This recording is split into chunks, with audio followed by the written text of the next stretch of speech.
He tried to shame me. That is the first thing you need to know.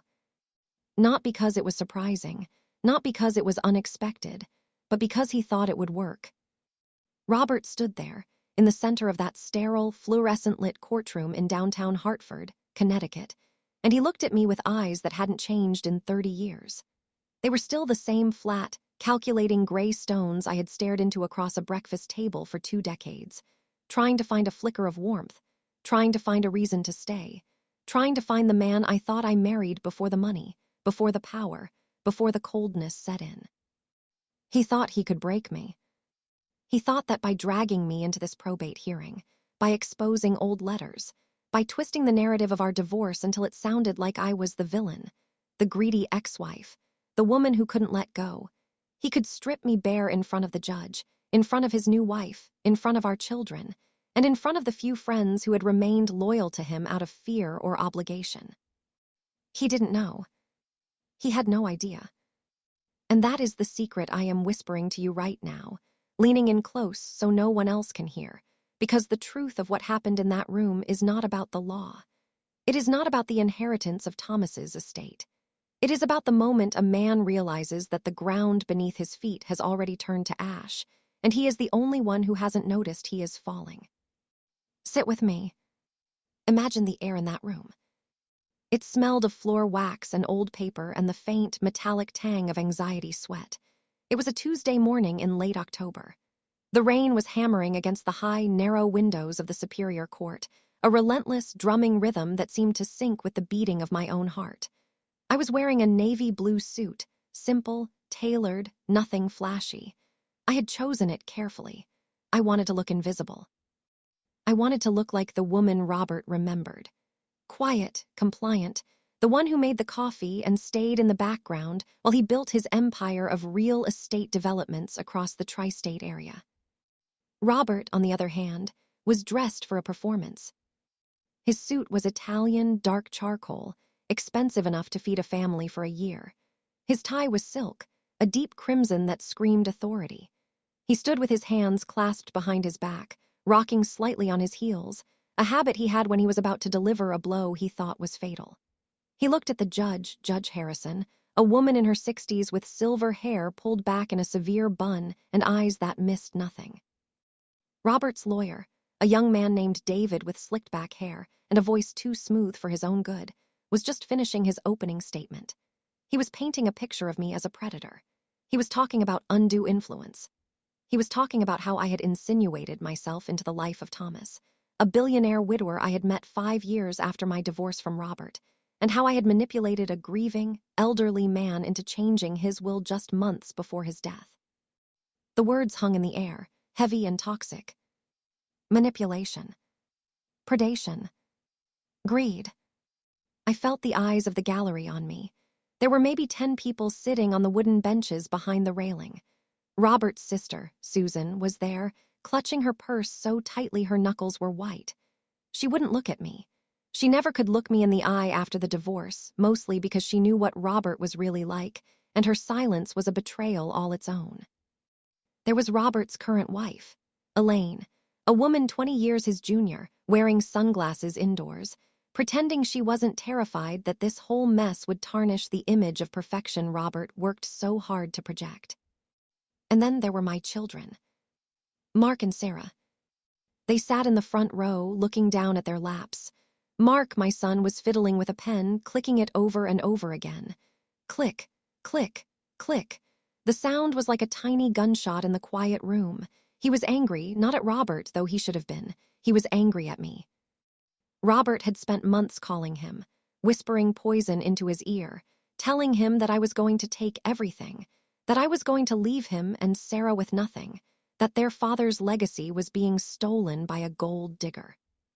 I wanted to reach out to them. I wanted to walk over there, put my hand on Mark's shoulder, and tell him to stop clicking that pen. I wanted to tell Sarah that I loved her more than any amount of money Thomas ever had. But I couldn't move. The rules of the court kept us separated, kept us silent, kept us frozen in our roles while Robert's lawyer dissected my life on a slab of legal rhetoric. David stopped speaking. He sat down, a small, satisfied smile playing on his lips. He thought he had won. He thought the narrative was set. Then Robert stood up. He didn't wait for the judge to call him. He just stepped forward, taking control of the room the way he always had. He was used to boardrooms where everyone waited for him to speak.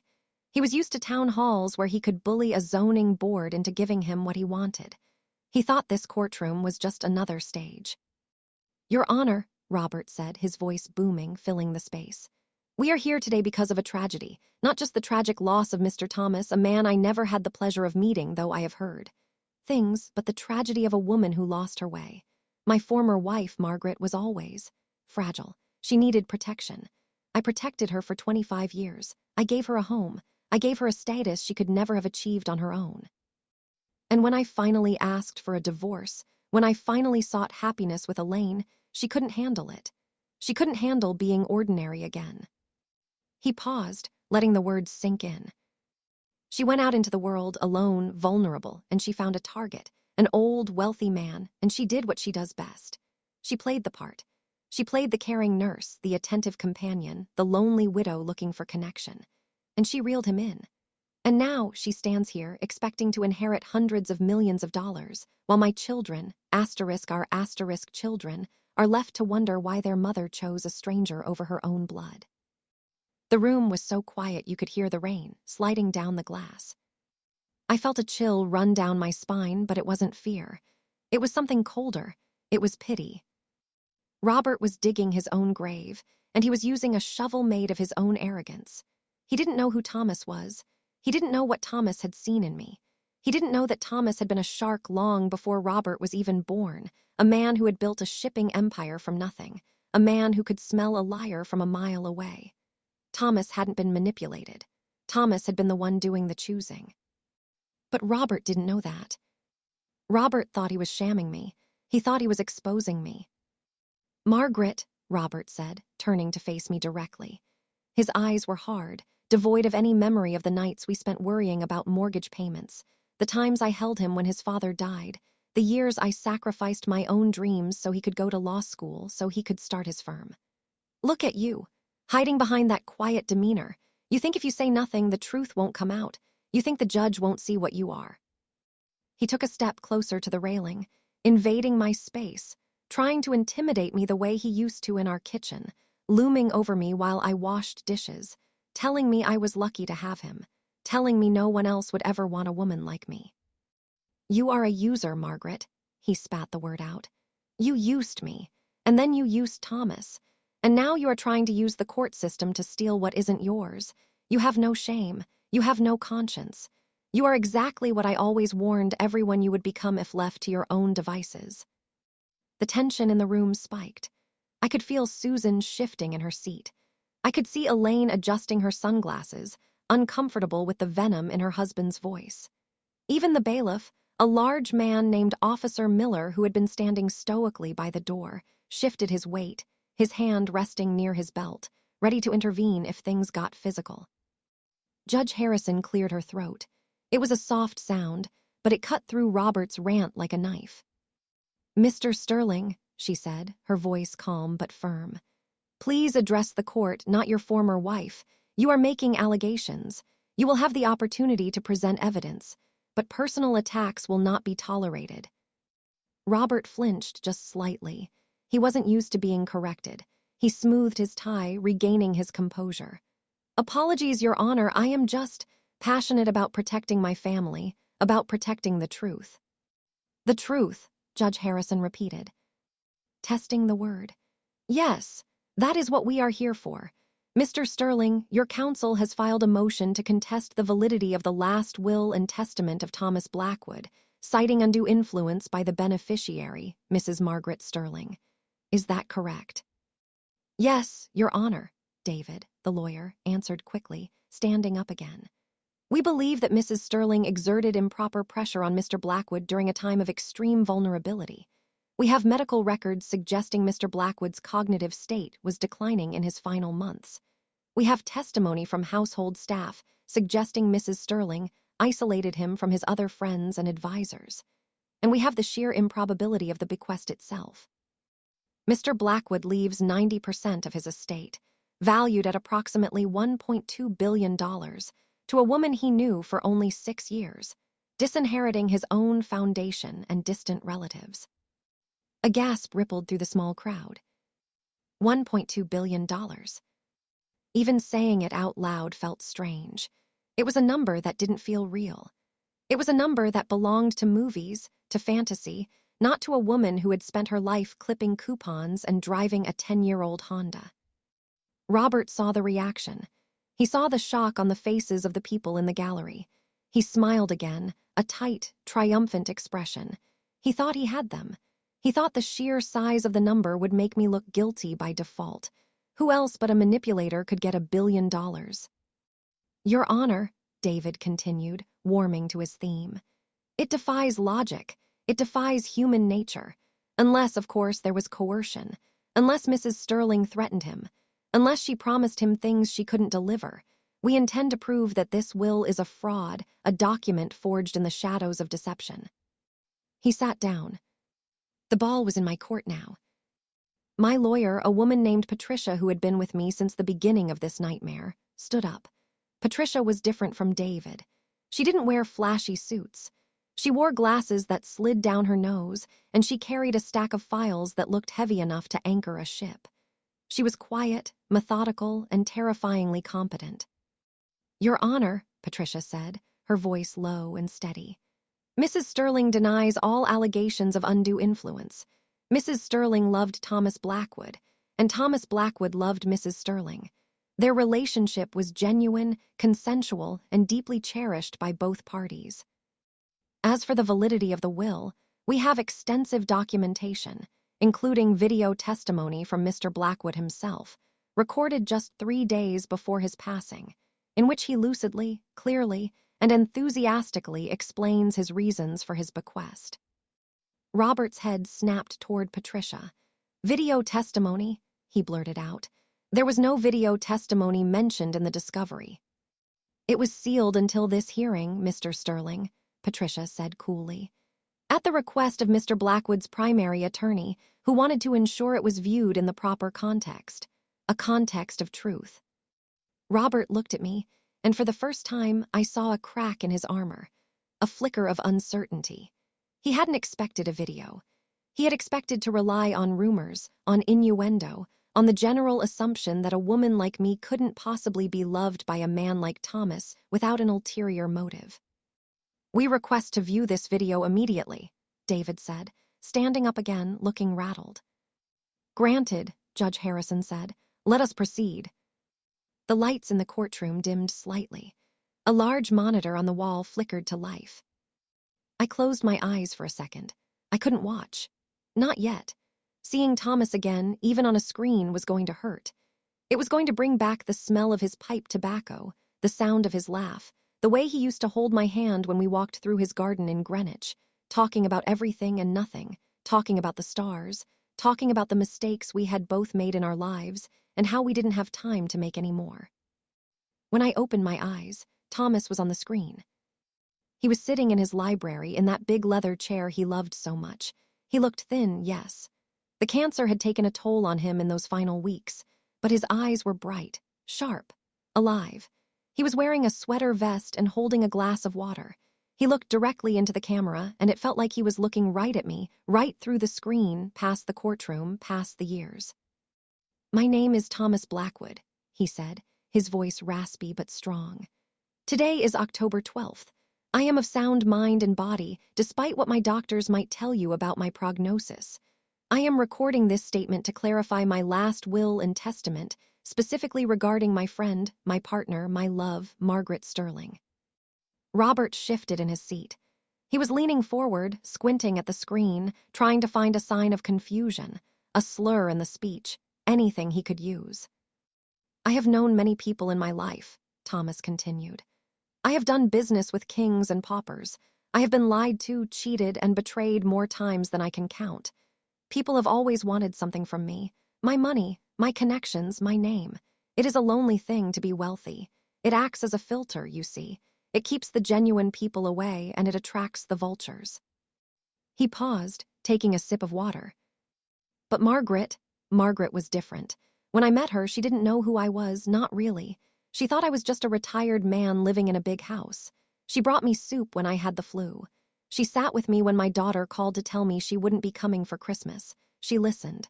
She didn't try to sell me anything. She didn't try to change me. She just was there. Thomas smiled, a genuine, warm smile that crinkled the corners of his eyes. When I asked her to marry me, she laughed. She actually laughed. She told me I was crazy. She told me she had been married before to a man who treated her like furniture, and she wasn't interested in being anyone's trophy. It took me 6 months to convince her. 6 months of proving that I wasn't looking for a nurse or a servant. I was looking for a partner. The room was silent, absolute silence. Even the rain seemed to have stopped. "I am leaving my estate to Margaret," Thomas said, his voice hardening slightly, becoming the voice of the businessman who had built an empire. "Not because she needs the money, though God knows she deserves every penny, but because I trust her. I trust her to do the right thing. I trust her to honor my memory. And I want to make one thing very clear to anyone who might contest this will." He leaned closer to the camera. The intensity in his gaze was palpable. "If you are challenging this will because you think Margaret manipulated me, you are insulting my intelligence. I built a billion-dollar company. Do you really think I couldn't spot a manipulator? If I am giving her everything, it is because I want to. It is my choice. My final act of freedom. Anyone who tries to take this from her is not fighting Margaret. They are fighting me, and they will lose." The screen went black. The lights came back up. For a long moment, no one spoke. The weight of Thomas's words hung in the air, heavy and undeniable. He had anticipated this. He had known Robert would come. He had known people would question it, and he had shut them down before they even started. Robert looked pale. The color had drained from his face, leaving him looking gray and sickly. He was staring at the blank screen, his mouth slightly open. He had been outmaneuvered by a dead man. David, his lawyer, was frantically scribbling notes, whispering urgently to Robert, probably trying to figure out a new angle, a new way to spin this. But there was no spin. Thomas had been too clear, too lucid, too powerful. "Your Honor," Patricia said, breaking the silence, "the defense rests its case regarding the validity of the will. The testimony of Mr. Blackwood speaks for itself. Mrs. Sterling acted with integrity, love, and honor. To suggest otherwise is to suggest that Thomas Blackwood was a fool, and I think we can all agree, based on his life's work, that he was anything but." Judge Harrison nodded slowly. She looked at Robert, then at David, then at me. Her expression was unreadable, but there was a glint in her eye that suggested she had enjoyed watching Robert's house of cards collapse. "Mr. Sterling," the judge said, "your motion to contest the will is denied. The video testimony provided by the decedent is conclusive. Mr. Blackwood was of sound mind. His intentions were clear. Mrs. Sterling is the rightful heir to the estate." She banged the gavel. The sound was sharp, final. It was over. Or so Robert thought. He stood up abruptly, knocking his chair backward. It clattered to the floor, a loud, jarring noise in the quiet room. "This is ridiculous," he shouted, his voice cracking. "You can't just accept a video. There has to be more. There has to be an investigation. She stole from him. I know she did. Look at her. She's sitting there, calm, collected, acting like she didn't scheme her way into $1 billion. "Mr. Sterling," Judge Harrison warned, her voice rising. "Sit down, or I will hold you in contempt." "I won't sit down," Robert yelled, pointing a shaking finger at me. "You don't understand. She's dangerous. She destroyed my life, and now she's going to destroy everyone else's. She doesn't care about anyone but herself. Ask her. Ask her what she did to our marriage. Ask her why I had to leave." The room froze. This was it. This was the moment Robert had been waiting for, the moment he thought would save him. He was going to drag our dirty laundry out into the open. He was going to tell the court, tell the world, about the fights, about the drinking, about the affairs, about the way I had supposedly failed him as a wife. He thought that if he could paint me as a bad person in the past, it would prove I was a bad person now. He thought character assassination was a valid legal strategy. "Robert," I said. It was the first time I had spoken in the courtroom. My voice was quiet, but it carried. It didn't shake. It didn't waver. Robert stopped shouting. He turned to look at me, surprised that I had broken my silence. "Robert," I said again, standing up slowly, "do you really want to do this, here, now?" "You have no choice," he sneered, regaining some of his bravado. "The truth is going to come out, Margaret. Everyone is going to know what kind of woman you really are." Patricia put a hand on my arm, a silent warning. "Don't engage," her touch said. "Let them dig their own grave." But I couldn't stay silent anymore. Not when he was trying to rewrite history. Not when he was trying to poison our children's minds one last time. "Your Honor," I said, looking at the judge, "may I speak?" Judge Harrison hesitated, then nodded. "Briefly, Mrs. Sterling." I turned to face Robert. I looked at the man I had once loved. I looked at the father of my children. I looked at the stranger he had become. "You want to talk about our marriage, Robert?" I asked softly. "You want to talk about why you left? Fine, let's talk about it." I took a step forward. The room seemed to shrink around us. "You didn't leave because I was a bad wife, Robert. You didn't leave because I was difficult or nagging or unloving. You left because you couldn't stand the fact that I was becoming my own person. You left because I started taking night classes, because I started volunteering at the shelter, because I stopped laughing at your jokes when they weren't funny, because I stopped being the mirror you wanted me to be." Robert's face twisted in anger. "That's a lie. You were never happy. You were always complaining." "I was unhappy," I corrected him, my voice steady. "Because I was suffocating. Because you treated me like an accessory, Robert. Like a piece of furniture that needed to be polished and displayed, but never spoken to. You forgot my birthday 3 years in a row. You missed Mark's high school graduation because you were at a golf tournament. You missed Sarah's wedding rehearsal dinner because you had a business emergency that turned out to be a cocktail party." "That's not true," Robert shouted. "I worked hard for this family. I gave you everything." "You gave me things," I said. "You gave me a house, you gave me cars, you gave me credit cards, but you never gave me yourself. You never gave me respect. And when I finally found the strength to ask for a divorce, you didn't fight for me. You fought for the assets. You hired the most aggressive lawyers you could find. You tried to leave me with nothing. You tried to break me financially so I would come crawling back." I looked at Mark and Sarah. They were looking up at me now, their eyes wide. They had never heard this side of the story. Robert had always told them that I was the one who broke up the family, that I was unstable, that I couldn't handle his success.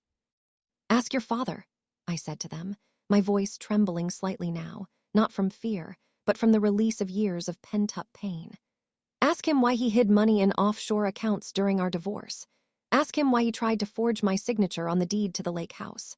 Ask him why he spread rumors about me to our neighbors, telling them I was having an affair when I was working 2 jobs to pay for my own legal fees." Robert's face went white. "You can't prove that," he hissed. "That's slander." "Can't I?" I reached into my bag and pulled out a folder. Patricia had given it to me that morning, just in case. Just in case Robert decided to play the victim. "These are the bank records, Robert. The ones your forensic accountant found but you told him to bury. These are the emails you sent to your brother, bragging about how you were going to teach me a lesson. These are the police reports from the time you shoved me against the kitchen counter and broke my wrist, which you told everyone was a fall down the stairs." The silence in the courtroom was absolute. It was a heavy, suffocating silence. Susan, Robert's sister, let out a small, choked sob. She covered her mouth with her hand, her eyes filled with horror. She knew. She had always suspected, but hearing it confirmed, seeing the papers, was different. Elaine, Robert's wife, stood up. She took off her sunglasses. Her eyes were red-rimmed. She looked at Robert, really looked at him for the first time in years. "Is that true?" she whispered. "Did you hit her?" Robert stammered. "No, that's taken out of context. She provoked me, she." "You hit her," Elaine said, her voice rising. "You hit your wife, and you lied to me. You told me she was crazy. You told me she was the problem." "Elaine, please," Robert pleaded, reaching out to her. "Let me explain." "Don't touch me," she snapped, stepping back. The dynamic in the room had shifted completely. Robert was no longer the accuser. He was the accused. He was no longer the righteous defender of his family. He was the monster in the story, exposed by his own hubris. Judge Harrison looked at the papers I had placed on the clerk's desk. She flipped through them briefly, her expression growing darker with each page. "Mr. Sterling," she said, her voice icy, "these documents, if authentic, suggest a pattern of behavior that goes beyond a simple civil dispute. They suggest potential criminal liability, assault, fraud, perjury." "They're fake," Robert screamed, panic finally setting in. "She forged them, she's trying to ruin me." "We can verify them immediately," Patricia said calmly. "I have the original notarized copies, and I have the contact information for the detective who investigated the incident in 1998, who is currently waiting in the hallway, ready to testify if necessary." Robert slumped back into his chair. The fight had gone out of him. He looked small, defeated. The billion-dollar suit, the arrogant posture, the booming voice, it all evaporated, leaving behind a frightened, aging man who had bet everything on a lie and lost. He looked at me, and for a second I saw something in his eyes. Not anger, not hate, but regret. A deep, crushing regret that he had pushed me away, that he had treated me so poorly, that he had driven me into the arms of a man who actually saw me, actually valued me. He realized then what he had lost. Not just the money, not just the status, but me, the woman who would have stood by him through anything if only he had treated me like a human being. He realized that Thomas hadn't stolen me. He had simply picked up what Robert had thrown away. The hearing adjourned shortly after. Judge Harrison denied Robert's motion with prejudice, meaning he could never file it again. She ordered him to pay my legal fees, which were substantial, and she referred the matter of the assault allegations to the district attorney's office for further review. As we filed out of the courtroom, the rain had stopped. The sun was breaking through the clouds, casting long, golden shafts of light across the wet pavement of the courthouse steps. Reporters were waiting outside. They had heard about the billionaire inheritance, about the dramatic hearing. Cameras flashed. Microphones were thrust in our faces. "Mrs. Sterling, how does it feel to win?" "Mrs. Sterling, is it true you're worth over $1 billion now?" "Mrs. Sterling, what do you say to the allegations of fraud?" I stopped on the top step. Patricia stood beside me, ready to usher me away to protect me from the frenzy. But I wanted to say something. I wanted to say it to Robert, who was being led out the back door by a shaken Elaine, avoiding the cameras, avoiding the eyes of the world. I looked into the nearest camera lens. "I didn't win anything today," I said. My voice clear and strong. "I just survived, and I found happiness. That's all any of us are looking for. The money is just paper. It's what you do with it that matters, and I intend to do good with it. For the women who can't speak up. For the children who are afraid. For the people who have been told they are nothing." I turned and walked down the steps, ignoring the shouts, ignoring the questions. I walked toward the car that was waiting for me. A simple black sedan, nothing flashy. Inside, the driver opened the door for me. It wasn't a chauffeur. It was Thomas's old friend, James, who had promised to look after me. "Ready, Margaret?" he asked gently. "Yes," I said. "I'm ready." As we drove away, leaving the courthouse, the reporters, and Robert behind, I felt a strange emptiness. Not sadness, not joy, just emptiness. The adrenaline was fading. The fight was over. And now I was left with the reality of what came next. $1 billion. It was a number that changed everything. It changed how people looked at me. It changed how I looked at the world. It meant I could buy anything I wanted. I could travel anywhere. I could build hospitals, fund schools, endow scholarships. I could solve problems that had seemed impossible just yesterday. But it also meant I would never be alone again. Not really. Everyone would want something. Everyone would have an angle. Robert was just the first. There would be others. Distant relatives I never knew existed. Charities with endless needs. Friends who suddenly remembered they were friends. Scammers, grifters, and opportunists. I looked out the window at the passing city. Hartford was waking up. People were going to work, grabbing coffee, rushing to catch the bus. They didn't know who I was. They didn't know I was sitting in the back of that car with a fortune that could buy their entire neighborhood. They were just living their lives. And I wondered, for the first time, if Thomas had known this. If he had known that leaving me, the money would isolate me even more than his love had connected me. Did he think he was giving me freedom? Or was he giving me a different kind of cage? We arrived at the hotel where I was staying. It was a nice place, quiet, discreet. James walked me to the elevator. "Will you be okay?" he asked. "Do you need anything?" "I'll be fine, James," I said. "Thank you." I went up to my room. It was spacious with a view of the river. I dropped my bag on the bed and walked to the window. The sun was setting now, painting the sky in shades of orange and purple. It was beautiful, peaceful. I poured myself a glass of water and sat down in the armchair by the window. My phone started buzzing. Then it rang. Then it buzzed again. Text messages, emails, voicemails. "Mark, Mom, are you okay? I can't believe what Dad said. I'm so sorry. Can we talk?" "Sarah, Mom, I didn't know. I swear I didn't know about the abuse. Please forgive me for believing him. I love you." "Susan, Margaret, I don't know what to say. I am ashamed of my brother. I am so ashamed. Can we meet?" Unknown numbers. "Congratulations on your win. I represent a charity for orphaned puppies. Can we discuss a donation? I have an investment opportunity that guarantees 20% returns." I turned the phone off. The silence rushed back in. I sat there in the quiet, holding the glass of water, thinking about Robert, thinking about the look on his face when the video played, thinking about the way he had crumbled when I showed the papers. He had lost everything. His reputation. His wife, probably. His relationship with his children. His dignity. And I had gained everything. So why did I feel so heavy? Why did I feel like the victory tasted like ash? Maybe because justice isn't supposed to feel like this. Maybe because winning shouldn't mean losing the possibility of ever trusting anyone again. Maybe because the price of the truth was higher than I had calculated.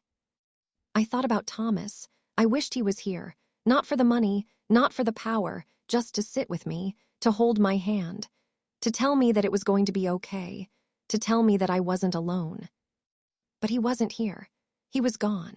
And I was here in this expensive room with this impossible amount of money, and I had never felt more alone in my life. The phone buzzed again, even though I had turned it off. Or maybe it was just my imagination. Maybe it was the vibration of the city below, the pulse of a world that kept turning regardless of what happened in a courtroom in Hartford. I closed my eyes and let my head fall back against the chair. Tomorrow I would have to make decisions. Big decisions. I would have to hire a team of financial advisors. I would have to set up trusts. I would have to decide how to distribute the money, how to honor Thomas's wishes, how to protect myself. Tomorrow, I would have to face my children and try to rebuild the bridges that Robert had burned. Tomorrow, I would have to step out into the world as Margaret Sterling, the billionaire widow.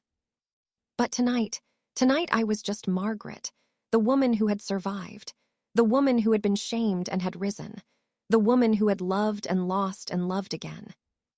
And I wondered, as the darkness settled over the room, if Robert was right about one thing. Had I changed? Had the money already started to change me, even before I spent a dime? Was I different now? Was I harder, colder, more suspicious? Or was I just seeing the world clearly for the first time? I opened my eyes and looked at my reflection in the dark window. The woman staring back at me looked tired, older, but there was something in her eyes that hadn't been there before, a steeliness, a resolve. She wasn't afraid anymore. But she wasn't safe either. Because now everyone knew. Now everyone knew what I had, and now everyone would be watching, waiting, hopping for a mistake. Robert had tried to shame me. He had tried to destroy me. And in doing so, he had unleashed something he couldn't control. He had forced me to become someone I never thought I could be. And as I sat there in the silence, listening to the hum of the city, I realized that the trial wasn't really over. The courtroom verdict was just the beginning. The real trial was happening right now, inside this room, inside my own head. Could I handle this? Could I survive the gift? Or would the weight of $1 billion crush me, just as surely as Robert's cruelty had tried to? The phone buzzed one last time. A single text message lit up the screen, even though the phone was supposed to be off. It was from an unknown number. He's not done yet. I stared at the words. My heart skipped a beat. Who sent it? Was it Robert, trying to scare me one last time? Was it someone else, someone who knew things I didn't? Or was it just a prank, a random wrong number? I picked up the phone. My fingers hovered over the screen. If I replied, I opened the door. If I ignored it, I pretended everything was fine.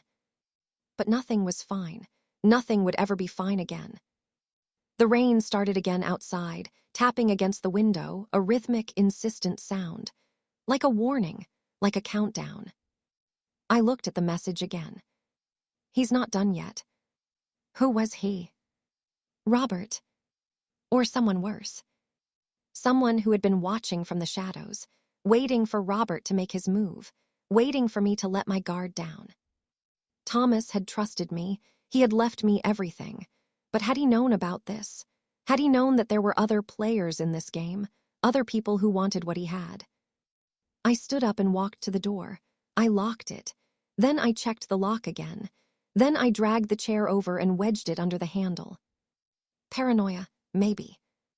Or maybe survival. I went back to the window and looked out.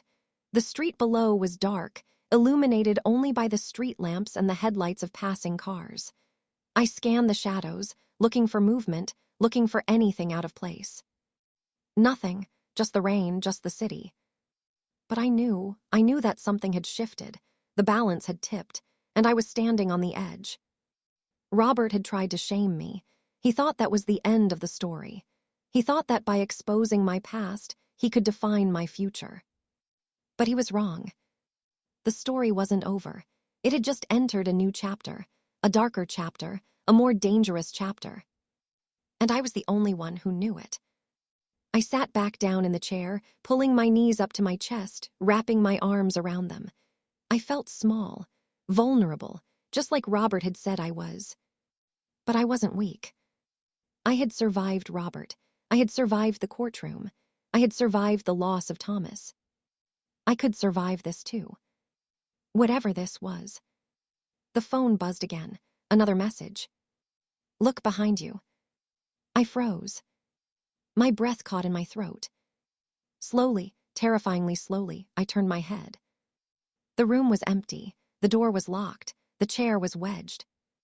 But the closet door was slightly ajar. It hadn't been like that before. I was sure of it. I had opened it earlier to hang up my coat. I had closed it firmly. Now it was open just a crack, a sliver of darkness peering out from within. My heart hammered against my ribs. Was someone in there? Was it Robert? Had he followed me? Had he broken in? Or was it someone else? Someone the text message was warning me about? I stood up, my legs shaking. I grabbed the heavy glass lamp from the bedside table, holding it like a weapon. Who's there? I called out, my voice trembling. Show yourself. Silence. Just the sound of the rain. Just the sound of my own breathing. I took a step toward the closet, then another. My hand reached out for the door handle. What would I find inside? Clothes, empty space. Or a nightmare. I gripped the handle, cold metal against my sweating palm. I took a deep breath, and I pulled the door open. The darkness inside seemed to swallow the light from the room. I couldn't see anything at first, just shadows. Then a movement. A figure stepped out. Not Robert. Not a stranger. It was Mark, my son. He looked pale, terrified. He was holding a piece of paper in his shaking hand. Mom, he whispered, I found this in Dad's office. After the hearing, I didn't know who else to give it to. I lowered the lamp, my heart still racing. Mark, what are you doing here? How did you get in? I have a key, he said, his voice breaking. Dad gave me a key to his safe, just in case. I went back to get some of my things, and I found this. It's not good, Mom. It's really not good. He handed me the paper. It was a letter, handwritten, in Robert's handwriting. But it wasn't addressed to me, or to Elaine, or to the court. It was addressed to someone named Victor. And the contents. My hands shook as I read the first line. The plan is in motion. She thinks she has won. She thinks the money is hers, but she has no idea what she has inherited. The debt is not gone. It has just changed hands, and Victor is coming to collect. Debt. What debt? Thomas didn't have debt. He was a billionaire. He was the richest man in the state. Unless the money wasn't real. Or unless the money came with a price tag that no one had told me about. I looked up at Mark, my eyes wide with fear. "Who is Victor?" I asked. Mark shook his head. "I don't know, Mom, but Dad was scared of him. I've never seen Dad scared like that. He was packing a bag. He was going to run." "Run," I whispered. "Robert was going to run." "Yes," Mark said. "Before the hearing, he knew something was coming. He tried to shame you to distract everyone, to make you the target so he could slip away." The pieces clicked together in my mind with a terrible, sickening clarity. Robert hadn't tried to shame me because he thought he could win. He had tried to shame me because he needed a scapegoat. He needed someone to take the fall. He needed to draw all the attention to himself, to make a scene so that no one would notice what he was really doing, or what he was running from. And now he was gone. And I was left holding the bag. Literally and figuratively. I looked at the letter again. Victor is coming to collect. Who was Victor? And what did he want? The money. Or me? The phone buzzed again in my pocket. I pulled it out. Another message from the unknown number. Victor says hello. The room spun.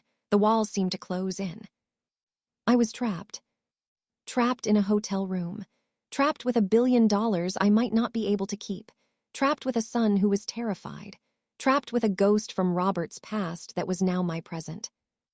And outside, in the rain-soaked streets of Hartford, someone was coming.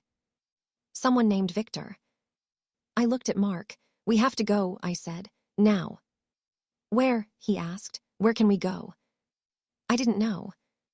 Anywhere, everywhere, nowhere. It didn't matter, as long as we weren't here. I grabbed my bag. I grabbed the letter. I grabbed Mark's hand. "We run," I said. "We run and we don't stop." But as we moved toward the door, I stopped. I thought about Thomas, about his video, about his faith in me. Anyone who tries to take this from her is not fighting Margaret. They are fighting me. Thomas was gone, but his words remained. And maybe that was enough. Maybe I didn't have to run. Maybe it was time to stand. To face Victor. To face whatever was coming. Because I was Margaret Sterling. And I was done being afraid. I turned back to the window, looking out at the dark city. "Let him come," I whispered. But deep down, in the pit of my stomach, I knew. This was only the beginning. And the question wasn't whether I could survive. The question was, what would I have to become to do it? Would I become like Robert, ruthless, cunning, willing to do anything to survive? Or would I stay true to who I was? And if I stayed true, would I live to see tomorrow? The door handle turned. Slowly. Quietly. Someone was on the other side. I tightened my grip on Mark's hand. "Get behind me," I said. The door opened. And the story, the real story, finally began. But that is a secret for another time. For now, you must understand one thing. Robert tried to shame me. But life had other plans. And those plans were far more dangerous than anything Robert could have imagined. So I ask you now, as I sit here in the dark, waiting for the door to open fully, waiting to see who stands on the other side. What would you do? If you were me, would you run? Or would you stay? The answer to that question. The answer might just cost you everything. Think about it. Really think about it. Because the choice is coming. And it's coming faster than you think. The door is opening. Can you hear it? The creak of the hinges. The intake of breath. The step onto the carpet. Here we go. Are you ready? Because I'm not sure I am.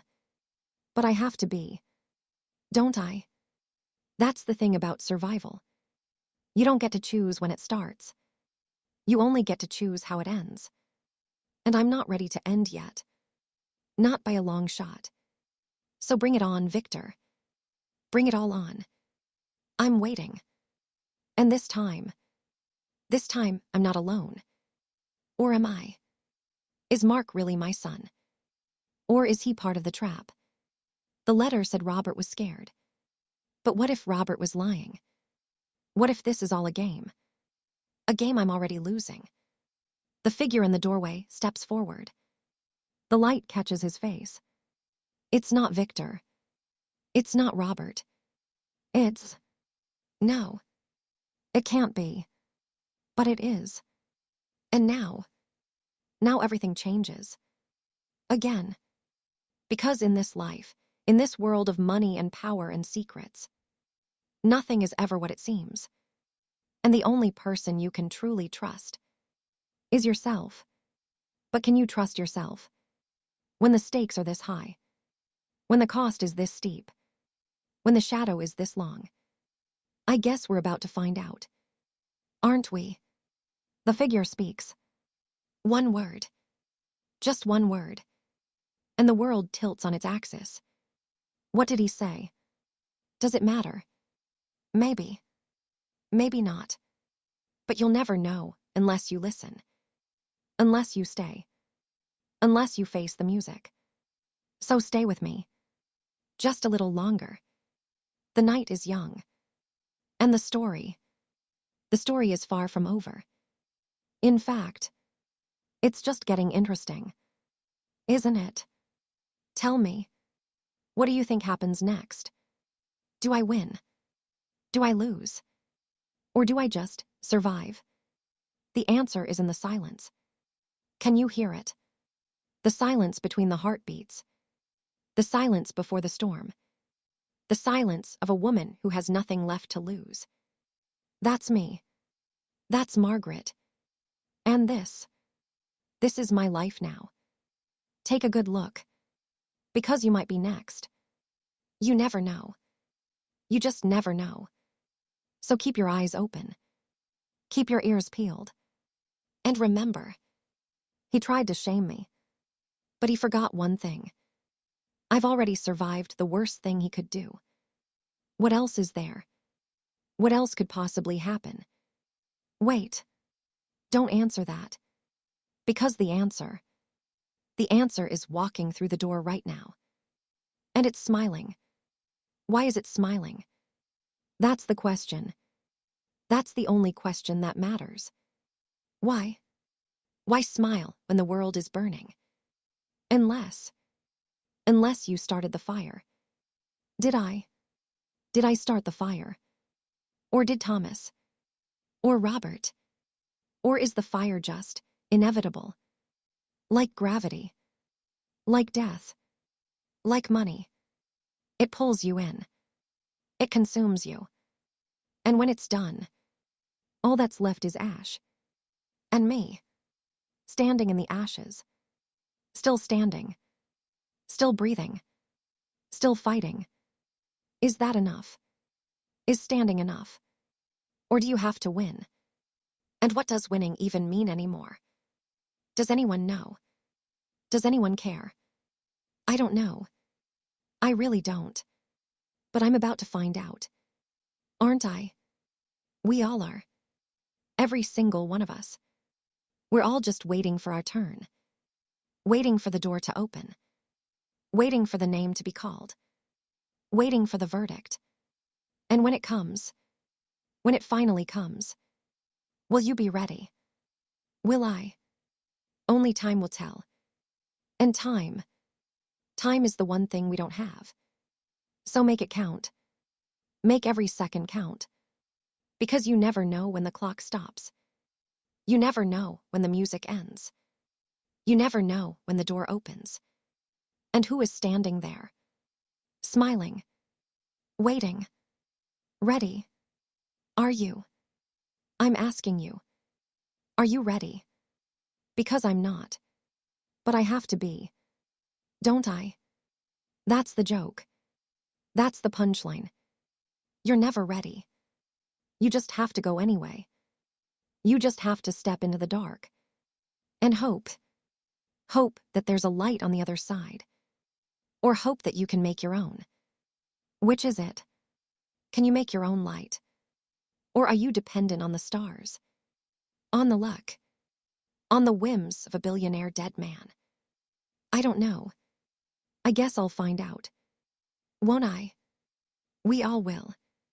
Together. In the dark. With the rain falling. And the door opening. And the smile widening. Here we go. Hold on tight. It's going to be a bumpy ride. And there's no getting off now. Not ever. So buckle up. And let's see where this road leads. To ruin. To redemption. Or just to the end. Whatever it is. It's ours. And we're not giving it back. Not without a fight. Are you with me? Say yes. Say it loud. Say it so the darkness hears you. Yes. Good. Then let's begin. Really begin. The real story. The one behind the story. The one they don't want you to know. The one Robert tried to hide. The one Thomas tried to protect. The one I'm about to reveal. Are you listening? Good. Because once I start, I can't stop. And neither can you. Welcome to my life. Welcome to the truth. Welcome to the reckoning. It starts now. Right now. With the door fully open. And the figure stepping in. And the word hanging in the air. Hello. Simple. Terrifying. Final. Hello. What do you say back? What do you say when the past comes knocking? When the future demands payment? When the present falls apart? You say hello back. Don't you? You smile. You stand tall. And you say hello. Because that's what survivors do. That's what we do. We say hello to the devil. And we invite him in for tea. Because we're not afraid anymore. Are we? No. We're not. We're Margaret Sterling. And we're just getting started. So watch out, world.